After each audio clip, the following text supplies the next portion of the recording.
1340 96.5 KVGC. Time for a look at the news for a Friday, 26th day of March for 2020. Well, Calaveras County schools are extending school closures indefinitely. In a notice issued on Wednesday afternoon by Calaveras County Health Officer Dr. Dean Kaleda, it recommends extending the closure of all schools within the county until the governor's stay-at-home order is lifted. In response, the Calaveras County Office of Education Superintendent of Schools released a letter acknowledging that all county schools will adhere to the health officer's request. It states, based on Governor Newsom's comments, parents and students should approach school closures more as a long-term situation rather than short-term. It remains very important for students to complete assigned material and to work closely with their schools to ensure they are academically on track. The Calaveras County Office of Education is working closely with local agencies and will provide updated information as it becomes available. It remains very important, again, that students complete their assigned work and work closely with their schools to ensure they are academically on track. Well, a California teenager whose death was attributed to coronavirus, now under investigation.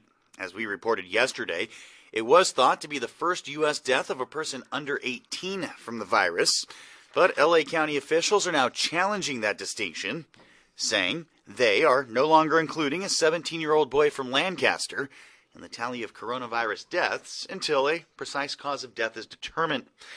Now, the county's public health director asked the Federal Center for Disease Control and Prevention, the CDC, to look further into the death.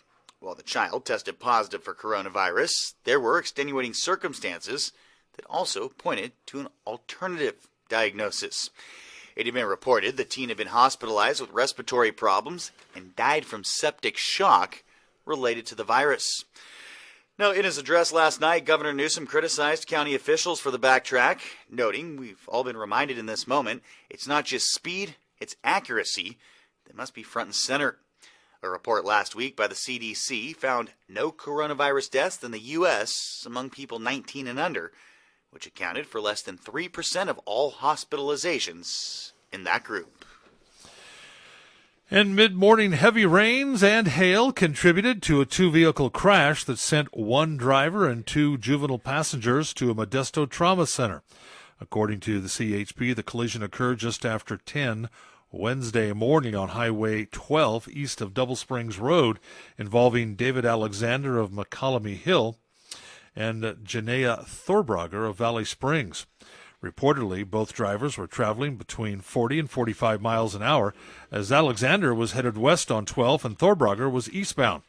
Alexander's vehicle traveled off the roadway, and while trying to get back into his lane, he overcorrected and crossed over the solid yellow lines, colliding head-on with Thorbrager's car.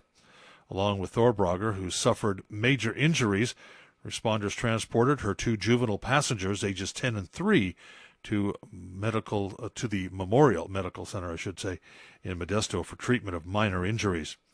Alexander sustained minor injuries. He refused further treatment at the scene. Neither drugs nor alcohol are considered to be contributing factors in the accident.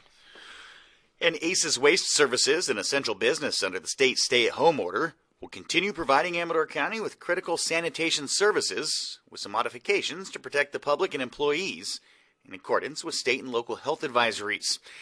Now, orange bag service for recycling pickup will be suspended. Orange bags will not be distributed beginning Monday, March 30th, due to the manual handling necessary during pickup at the transfer station. Now, this is in accordance with state and local health advisories. Orange bag customers may drop their recycling at either transfer station free of charge. Recycling the customers drop off can be mechanically handled, therefore acceptable.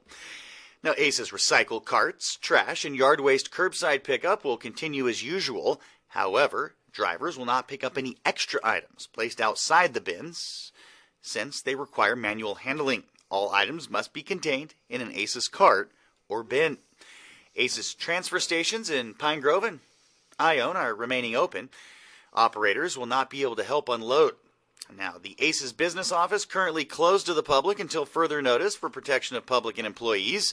ACES will adhere to social distancing requirements for staff and customers.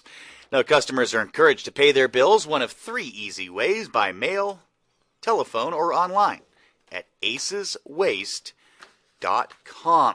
Information about changes due to the stay-at-home order and ACES service available at aceswaste.com. And if you stay tuned here to KVGC, we'll be talking to Paul Molinelli Jr. here in just a few minutes, about 7:30, I believe. About 8:15. Oh, 8:15, excuse me, in the 8 o'clock hour. So about 8:15, we'll be talking to Paul, so we'll have even more information there about ACES. Well, CalFire reminds us that wildfire can destroy your home and property, so now's the time to prepare your home with fire ignition-resistant materials. These materials can help protect your home and can reduce the spread of wildfire. Upgrades to your roof, fence, deck, garage, and more can harden your home, giving it the best chance of surviving a wildfire. While you're at home maintaining your social distancing, or physical distancing, as the governor wants us to now call it, take advantage of the opportunity to get that defensible space done before fire season ramps up. Summer is right around the corner. Don't wait until it's too late. And that's a look at local news on a Gold Country Thursday morning from the KVGC News Center. I'm JD. And I'm Jim Geedy reporting. Remember, for the latest news, traffic, and weather 24 hours a day, we invite you to visit our website at kvgcradio.com.